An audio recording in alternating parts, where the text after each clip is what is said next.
كين جلا قربان كون عمدو في جهاد الرادو حدود جهاد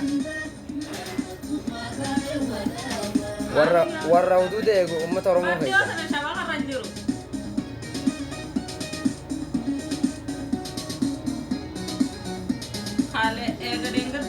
دقيسي إسا جرا إسا سمچو جرا وبليسي كينيا قالي في خبجما أحمد نور روحان قبيلة البلا جنين سمنا إسا حالا وقوان قبيلة جرا أمني أورمو غرتي وريتن إسا آلي فرا إكاد درا آس رفاني جراني ونو سمنا غرا رغاتوني سي eegala jirreeda xaala xanaani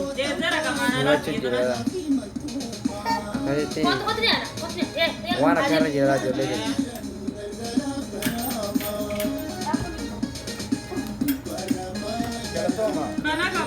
akkasigaa obboleessa keenya gaa biyyi sun maal fakkaatime haalli jiru jireenya biyya kanaatii fi biyyi keenya sun taan irraa dhufne sun akkam hoggaa laaltu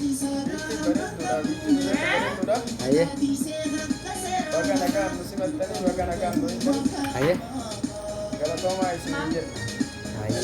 Bagana kan musibat bersih. Aye. Kau katakan isi musibat bersih.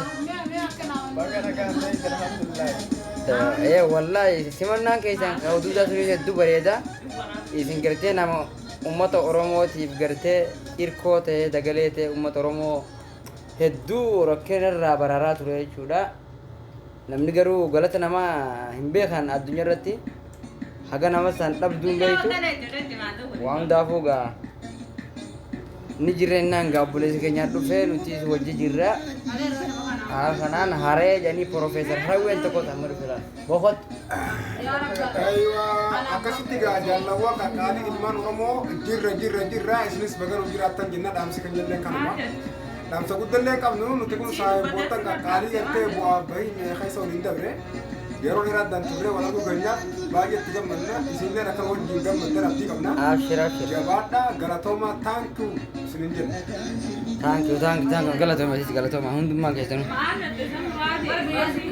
akkasi gaa obboleeyyan kiyya kana fakkaata simannaan obboleessa keenyaattis kana fakkaata akkasitti yeroo biraatiin gaa walitti nu haa fidu simannaa gaa qophii biraa qabannee isinii dhufna isiniin jenna